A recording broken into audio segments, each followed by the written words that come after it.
Bueno, seguimos recorriendo con nuestro programa que se llama Identidad Cultural. En este momento tenemos el agrado de presentar al profesor Orlando Van Bredan, con quien vamos a hablar de un tema que se celebra o se recuerda en enero. Ya pasó a ser una celebración también, aunque es la muerte, pero tiene un significado de celebración porque la fiesta y todo eso. Vamos a hablar del Gauchito Gil porque el profe tiene un libro escrito que se llama Colgado a los tobillos. ¿Cómo está, profe? Buen día. Buenos días, amigos. Sí, vamos a hablar justamente porque el 8 se celebra, o desde hace muchos años, yo vivía en toda la Argentina y en sus países limítrofes, y no sé qué impacto ha tenido en el mundo, pero lo ha tenido y mucho, el día de Antonio Gil, que, como vos decías, es curiosamente una muerte, ¿no? Y las muertes no se festejan, salvo que tengan un sentido trascendente, claro, ¿verdad? Y en este caso lo tiene porque se cruzan la religiosidad cristiana, la Cruz Gil, porque eso no lo podemos negar, con las creencias paganas que existían en la Argentina del siglo XIX.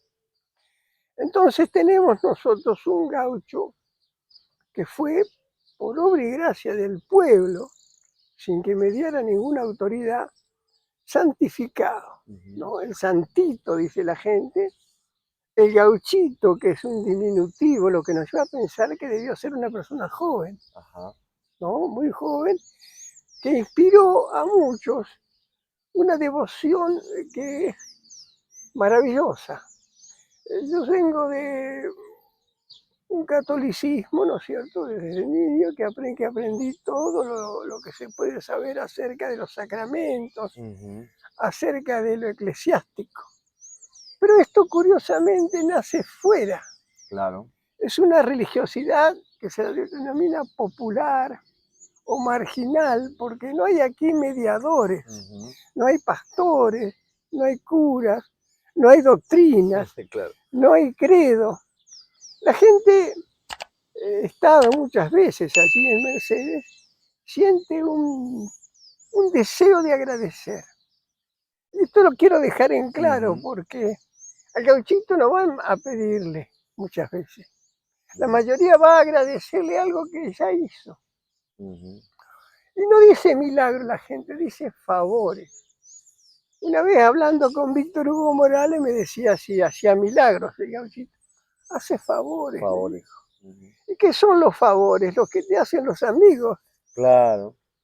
Entonces yo creo que al gauchito hay que colocarlo en el lugar. Tiene otra importancia, ¿no? Porque el tiene milagro sería como algo superior y este El como milagro es atribuido a los santos, son seres superiores a Dios. Milagro es aquello que era imposible de hacer.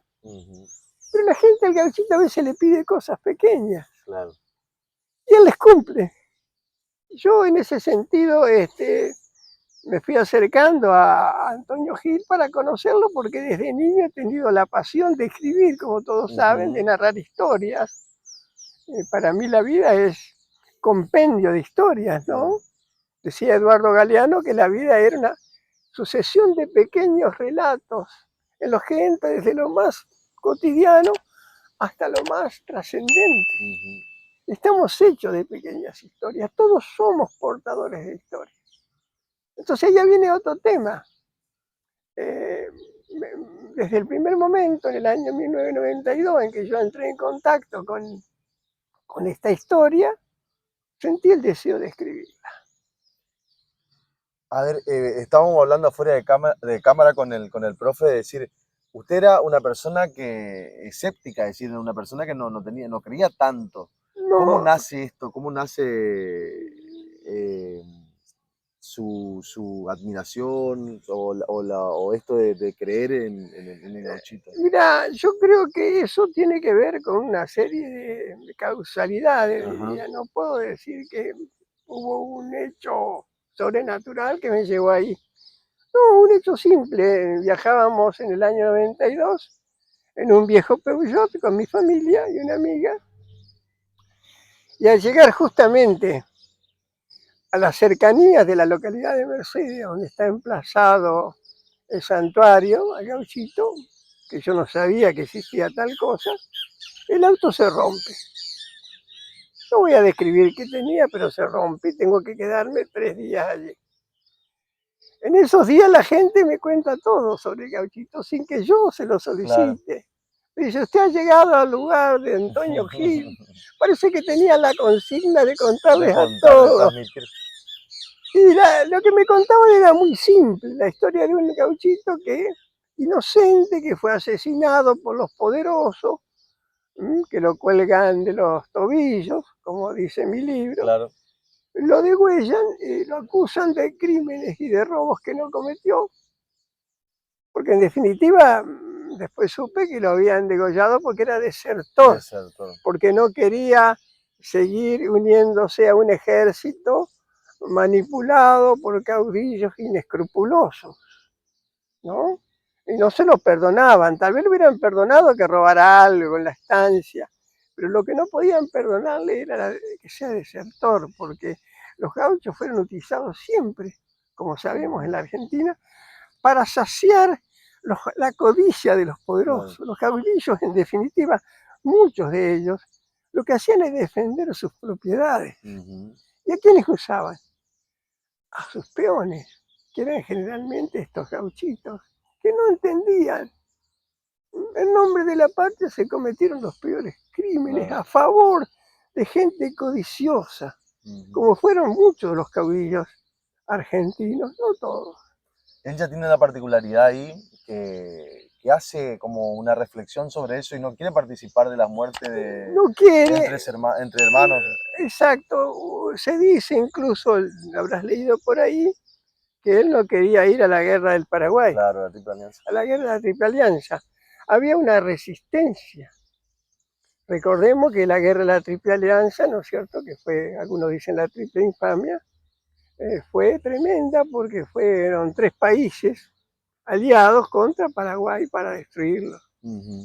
Y Mitre juntó tropas para ir a pelear contra el Mariscal López, de Corrientes, de Entre Ríos. Urquiza se negó, Urquiza entendía que no debía hacer esto, y otros caudillos también se negaron. Pero el Gauchito también fue uno de los que desertó. En mi novela hay otros ingredientes que yo coloqué, de haber escuchado por ahí o de haber imaginado también, claro, ¿no? Sí.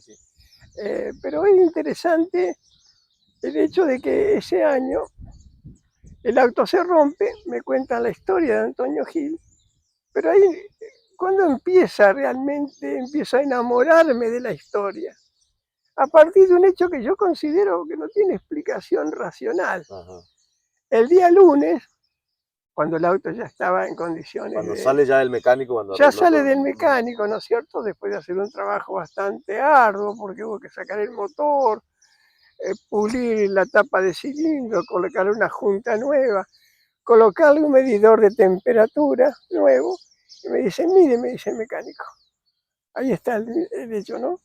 No tiene que pasar los 40 grados el reloj, porque es la temperatura del Peugeot. 40.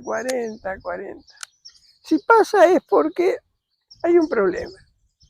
Eso sí, me dice, ahora usted vuelva al santuario y llévese una cinta roja. Y cuélguela del espejo retrovisor y Gauchito lo va a proteger siempre que salga al camino. Yo no sabía si reírme o qué, porque efectivamente no creía. Pero como no creía, me iba a ir a Entre Ríos sin la cinta, hasta que cuando comienzo a salir de Mercedes hacia el sur, en lugar de volver al santuario, se empieza a mover la aguja del reloj. 40, 50, 60, 70, 80, 100. Cuando llega a 110 yo me detengo, se va a fundir de vuelta.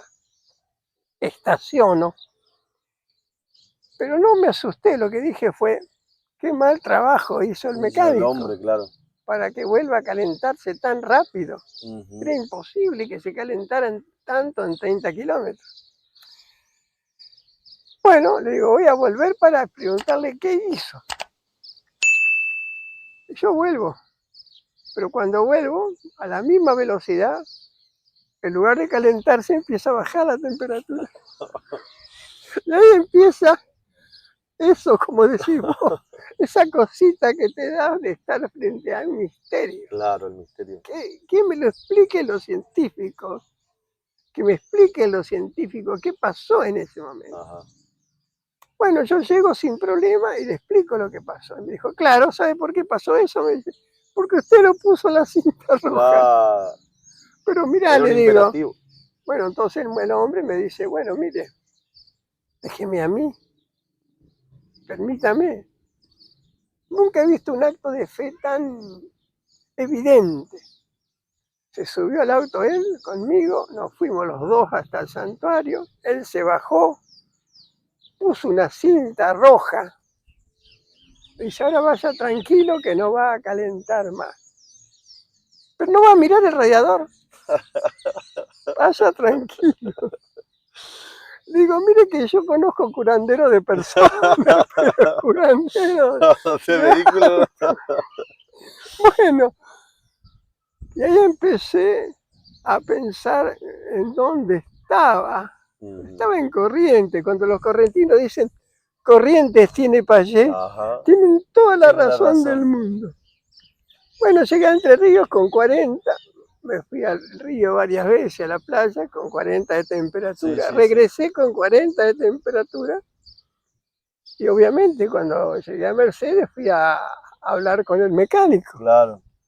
Y le digo, la verdad que usted tenía razón. Le digo, usted me ha convencido de algo que yo no busqué. Yo dice, hay que tener fe. Es que yo no tenía fe. Yo no vine a buscar con fe. Claro. Yo no creía en nada. Y usted me devuelve esto. Y ahí me dejé, obviamente, para alguien que anda buscando historia, era la historia que tenía que contar. Después tardé 8 años en escribirla porque no encontraba el tono. ¿Cómo iba a contar la historia de un gauchito del siglo XIX? Porque esa es otra cosa también que tiene que ver con la escritura, ¿no? ¿Cómo se escribe una historia para que la gente la quiera leer y la quiera disfrutar?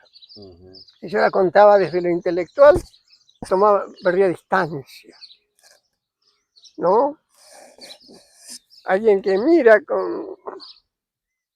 No podía, tenía que hacer lo más cercano posible. En primera persona no, porque qué sé yo cómo hablaba el gauchito. Claro.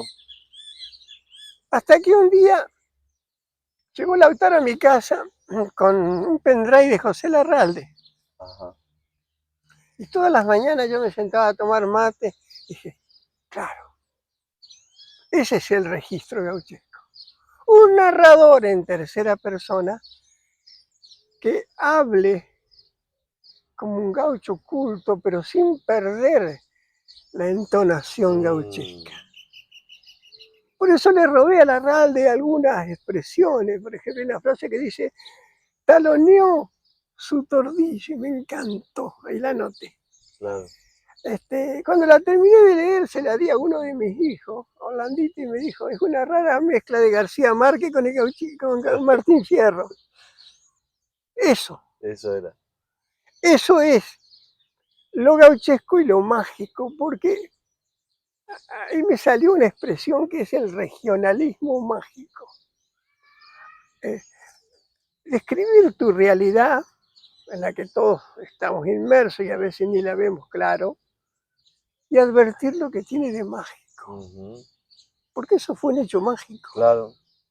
¿No? Sí, misterioso. Y era verdad lo que decía mi hijo, era una mezcla rara de Martín Fierro y 100 años de soledad. Claro.